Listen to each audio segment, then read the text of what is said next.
Terima kasih Anda masih di Ekonomik. Kita masih membahas terkait dengan bagaimana kita meningkatkan kesejahteraan guru sesuai dengan apa yang disampaikan oleh Presiden tanggal 20 Juli kemarin. Apakah itu akan menjadi sebuah komitmen mendasar bagaimana menciptakan guru? Tapi pertanyaan besarnya adalah sebenarnya dari mana uangnya ada ketika kondisi ekonomi negara, kondisi ekonomi daerah dengan transfer ke daerah yang dipotong oleh pemerintah pusat juga masih terus terjadi. Kita akan terus membahas dengan 3 narasumber saya pada malam hari ini. Saya langsung tadi menyambung dari Mas Dito. Mas, kalau Anda melihatnya, berapa sebenarnya ukuran yang pas gitu untuk kita bisa mengatakan bahwa segini adalah gaji yang cukup pas untuk para guru-guru kita dan diharapkan bisa meningkatkan kesejahteraan mereka gitu. Karena sekarang kalau kita sama-sama tadi dikatakan di paket sebelumnya gaji mereka 800.000, 900.000, sedangkan mereka sudah mengabdi selama 8 tahun, 9 tahun gitu. Gimana Mas? Iya, mungkin dulu kalau sekolah kita diajarin ya, guru itu pahlawan tanpa tanda jasa. Iya. Tapi ini jangan jadi alasan juga untuk ditekan terus. Oke, ditekan terus, ya. itu menjadi penting. Itu yang pasti. Kita pun melakukan studi Mas, kita sempat lihat kayak, memang ini mengenaskan sekali, ada yang 300.000, bahkan beberapa daerah Sumedang itu ada yang 50.000. Dan itu belum dikurangin BPJS Kesehatan. Ya kan, karena kita harus ingat guru pun gaji honorer tetap dikurangi BPJS Tenaga Kerja Kesehatan. Dan mereka ada selalu masalah, biasanya gaji ke-13, selalu suka telat, jadi memang ada banyak sekali masalah.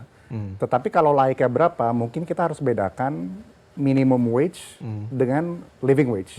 Ya kan? Jadi gaji minimum dan hidup yang layak. Begitu, karena hidup yang layak itu juga sama pentingnya kan, akses kesehatan, kebersihan dan segala macam. Jadi kalau menurut saya minimal itu harus setara dengan UMP setempat, ya kan, upah minimum setempat, dan harus di atas sedikit lah dari angka itu. Kenapa? Karena itu saja banyak yang tidak terpenuhi hari ini, ya kan, dan ini yang menjadi apa ya, banyak concern dari teman-teman guru, bahkan sekarang sedang tadi ya sempat ada juga beberapa yang mereka sedang gugat ke MK soal hak mereka, memperjuangkan hak mereka karena diambil bagian dan segala. Begitu Mas. Ini juga saya pernah membaca juga bahwa Komisi 10 DPR juga sempat membuat hitung-hitungan terkait dengan gaji yang cukup mungkin tepat ya untuk guru itu sebesar 5 juta per bulan secara nasional. Apakah Anda melihat itu harga cukup rasional sebenarnya untuk gaji guru di Indonesia berdasarkan hitungan dari Komisi 10 DPR? Oh, kita sangat setuju kalau itu 5 juta. Walaupun di kota besar kayak di Jakarta sebenarnya guru itu lebih tinggi ya. Jadi Jakarta. Tapi 5 juta menurut saya adalah angka yang pas ya, agar mereka bisa hidup layak tadi ya. Kita jangan dibatas kemiskinan banget lah gitu kan. Kalau bisa memang hidup yang layak gitu untuk guru-guru. Bagian perjuangan mereka cukup panjang ya. Panjang. Dan tadi juga Pak DPR juga berhitung juga gitu loh, kalau memang dinaikkan secara 5 juta per bulan, bahkan diperkirakan akan mencapai 208 triliun per tahun gitu. Nah, bagaimana nanti hitung-hitungan dari APBN menurut pengamatan Anda Mas Aditya? Ya, kalau kita melihat memang tentu saya tidak bisa menjawab yes or no-nya ya soal itu, karena memang tadi sampaikan Mas Dipo untuk penghitungan upah ada formulasinya, ada HL-nya, kebutuhan hidup layak disesuaikan sehingga variabelnya macam-macam lah. Tapi kalau menjawab Mas Rudi tadi, bagaimana hitung-hitungan di APBN? Tentu nanti kita akan melihat di RAPBN 2027 nanti. Kita tinggal menunggu nanti di 14 Agustus Presiden Prabowo akan menyampaikan pidato nota keuangan RAPBN 2027. Dan di situ tentu kita akan bisa melihat desain anggaran pemerintah di tahun depan, tahun anggaran 2027 itu seperti apa. Anggaran guru akan seperti apa, kemudian juga transfer ke daerah akan seperti apa. Nah, tentu apa yang terjadi selama 1 tahun 8 bulan pemerintahan beliau Pak Prabowo ini tentu sudah banyak hal yang sudah diamati oleh pemerintahan Presiden Prabowo, apa yang harus dibenahi, kemudian apa yang harus ditingkatkan, dan di mana yang harus menjadi prioritas. Dan itu nanti akan kita bisa lihat bersama-sama di 14 Agustus, dan yang ke depan tentu akan dibahas bersama DPR. Dan tentu tadi masukan-masukan dari KPPOD mengenai formulasi penghitungan transfer ke daerah dan juga anggaran-anggaran tentu bisa masuk, aspirasi itu bisa dimasukkan di situ untuk ikut dibahas bersama DPR, bersama wakil pemerintah. Tapi kalau kita melihat setidaknya upaya ikhtiar pemerintah dan juga postur APBN setidaknya sampai dengan 1 semester tahun ini, harapan ke depan itu sangat ada begitu ya. 2 hari lalu. Dalam bentuk harapan atau komitmen ya sebenarnya? Komitmen tentu ada, tetapi kalau kita lihat gambaran tentu kita bisa melihat titik terang lah bahwa fiskal kita ke depan akan lebih baik Setidaknya itu juga terkonfirmasi dari lembaga pemeringkat asing S&P sendiri minggu lalu kalau nggak salah ratingnya kita BBB dengan outlook stabil. Mereka salah satu catatan yang dimention adalah pemerintah Indonesia akan bisa mengatasi situasi saat ini karena akan ada potensi penerimaan ke depan secara fiskal begitu. Dan ini juga tercermin di dalam pengumuman realisasi APBN semester pertama kemarin ya, 2 hari lalu oleh Menteri Keuangan. Memang secara indikator makronya memang kita melihat ada perbaikan ya, selama 1 semester itu ya. Penerimaan pajak, penerimaan negara naik, bahkan penerimaan negaranya jauh lebih besar, pertumbuhannya jauh lebih besar daripada belanja. 1.400 triliun penerimaan, kemudian di belanjanya sekitar 1.600, kenaikan pajaknya, kenaikan penerimaan negara di 21% kalau nggak salah, sementara di belanja sekitar 16% begitu. Dan kita juga lihat defisitnya masih terjaga di 0,7% sekian lah, sekitar 190 triliun. Artinya postur APBN kita menunjukkan isyarat yang sehat, masih sehat gitu. Dan ini kita melihat juga kalau kita kombinasikan dengan ikhtiar-ikhtiar pemerintah yang sudah dilakukan saat ini melalui perbaikan tata kelola ekspor komoditas sumber daya alam. Misalnya kemarin Presiden juga sudah mengannounce DSI dari baru 1 bulan 2 minggu ini sudah bisa mengelola devisa sekitar 10,5 miliar dolar atau sekitar 180 triliun gitu. Tentu ini kan potensi-potensi untuk menjadi revenue negara. Kemudian juga potensi-potensi dari penghematan devisa seperti melalui B50 ada potensi 170 triliun, penghematan dari impor solar. Berarti juga Mas Adi dengan sekian banyak program pemerintah dalam peningkatan fiskal dan penerimaan negara, apakah itu berarti para guru terutama gitu ya, mereka memiliki harapan besar bahwa apa yang menjadi keuntungan buat negara dengan banyaknya sekali program ataupun kegiatan semacam itu benar-benar akan berpengaruh pada mereka, ataukah nanti mereka masih akan merasakan this not for us gitu? Kata kunci kan sebenarnya di kapasitas fiskal ya. Once kapasitas fiskal pemerintah membesar, tentu ada ruang buat pemerintah untuk melakukan perbaikan-perbaikan di segala lini, termasuk kesejahteraan guru. Dan seperti saya sampaikan tadi, dan tadi juga disampaikan oleh Pak Irman, bahwa persoalan kesejahteraan guru itu sudah secara eksplisit dinyatakan oleh Presiden Prabowo pada saat 20 Mei kemarin. Beliau menyampaikan pokok-pokok kebijakan makro RAPBN 2027. Artinya apa? Ada komitmen pemerintah di situ, sudah ditaruh oleh Presiden Prabowo di hadapan sidang DPR bahwa persoalan ini akan menjadi concern pemerintah ke depan begitu. Karena ini memang persoalan sistemik, warisan yang kita harus akui juga. Ini warisan dari sebelumnya. Persoalan guru, kesejahteraan guru ini tidak baru terjadi 1 tahun 8 bulan ini pemerintahan Presiden Prabowo. Tadi ini adalah legacy persoalan warisan dari tahun-tahun sebelumnya. Gitu. Saya langsung ke Mas Herman dulu. Mas Herman, ini Anda melihatnya seperti apa Mas Herman? Apakah legasi menjadi salah satu hottest issue yang bisa dikatakan menyebabkan bahwa kesejahteraan di daerah itu menjadi semakin decline saat ini? Iya, sebetulnya ada poin menarik yang tadi disampaikan Mas Dipo ya soal kalau kita banding tingkat pendapatan daerah tahun ini dengan tahun lalu, tahun ini agak turun gitu ya, bahkan turun gitu ya. Itu karena memang tercermin dari kebijakan efisiensi tahun 2025.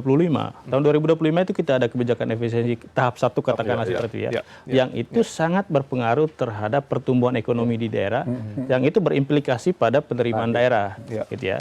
Sehingga sebetulnya ketika Pak Aditya tadi sampaikan bahwa kinerja belanja dibanding dengan penerimaan tahun ini, justru penerimaan lebih tinggi dari belanja. Nah, saya sebetulnya was-was juga itu ketika justru kinerja belanjanya lebih atau turun gitu ya, karena itu berpengaruh terhadap pertumbuhan ekonomi yang itu juga akan berimplikasi pada penerimaan negara tahun depan dan juga daerah gitu ya. Karena itu menurut kami memang selain kita berpikir bagaimana agar kapasitas fiskal daerah itu tetap terjaga, saya tadi sempat terpikir gitu bahwa bagaimana ke depan bahwa gaji guru atau sektor-sektor strategis itu dalam tanda kutip tidak dipengaruhi oleh dinamika kebijakan fiskal. Harusnya menjadi salah satu. Gitu ya. Misalnya para pejabat negara gitu ya, para menteri kepala daerah, pertanyaannya apakah dipengaruhi oleh kebijakan fiskal atau enggak? Baik kami salah satunya itu adalah guru dan juga tenaga kesehatan. Oke, tahan dulu. Saya lihat dari ekonom dulu. Mas Dipo, gimana Anda melihatnya? Apakah memang harusnya seperti itu? Jangan sampai ada tetek bengek yang bisa dikatakan mempengaruhi misalnya anggaran untuk kesehatan juga pendidikan misalnya gitu terkait dengan kondisi keuangan daerah.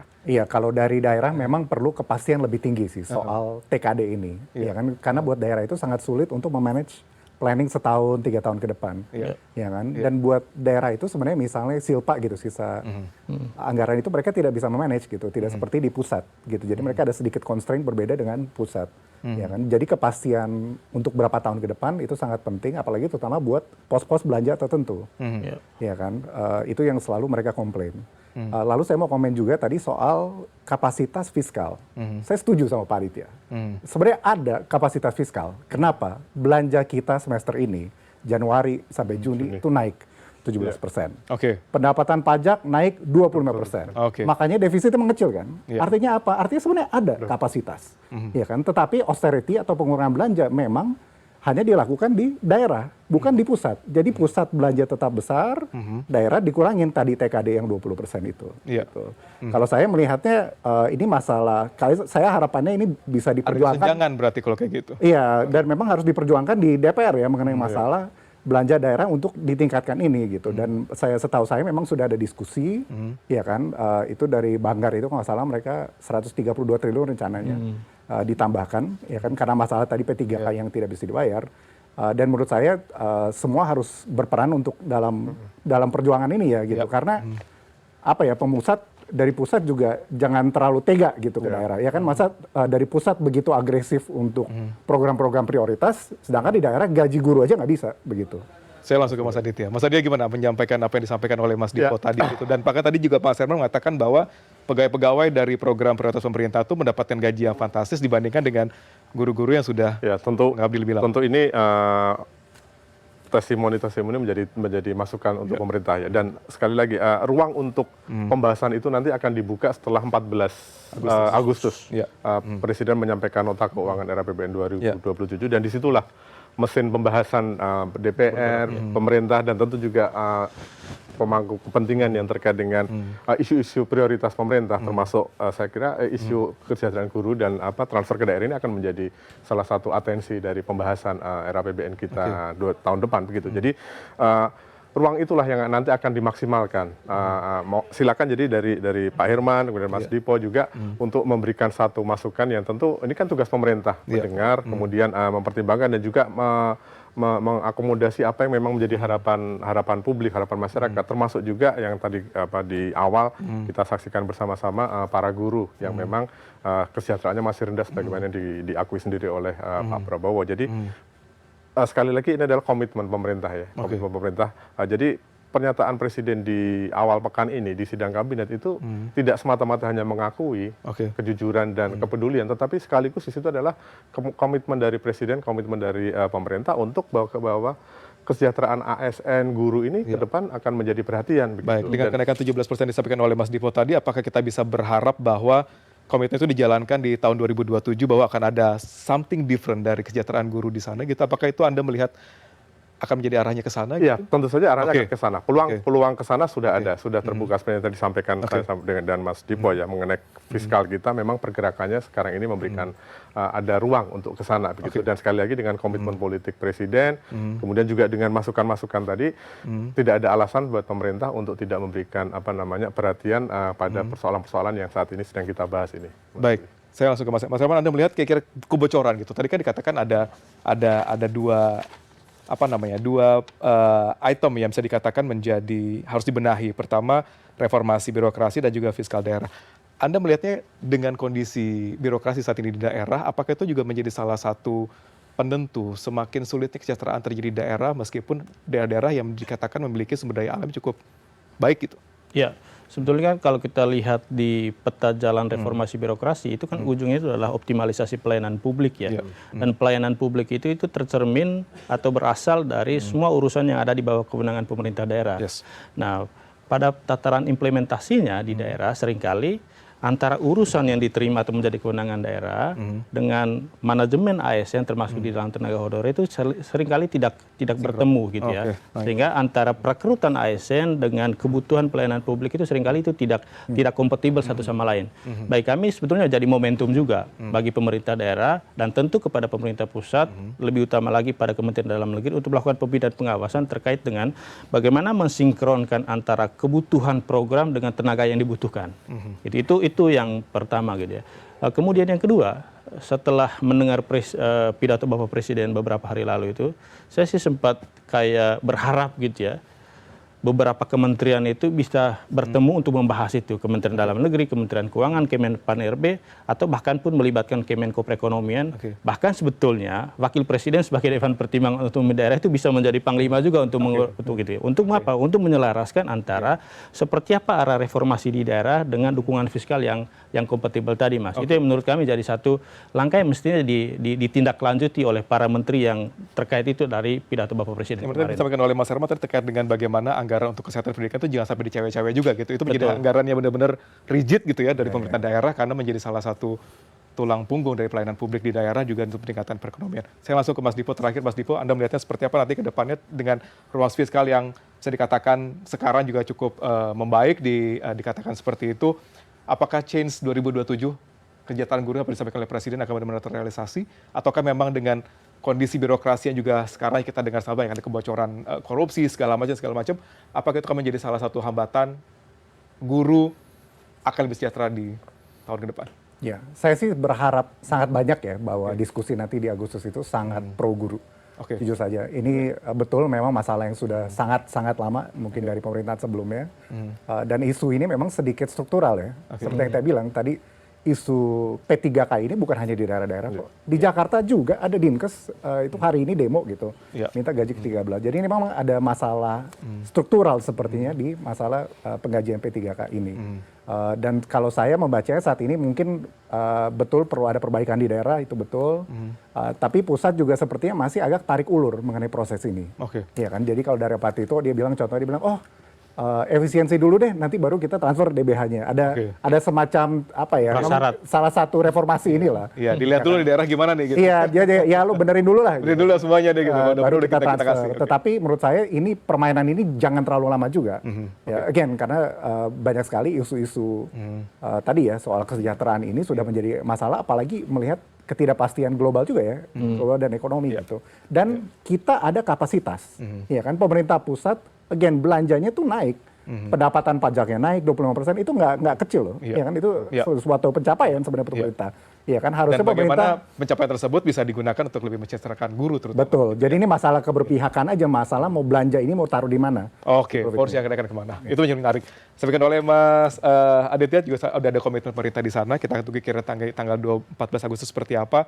Mudah-mudahan sekarang sudah mulai dibahas kira-kira biar nanti 14 Agustus ketok palu sudah jelas semuanya arahnya akan kemana, porsi anggarannya. Mas Herman terima kasih banyak.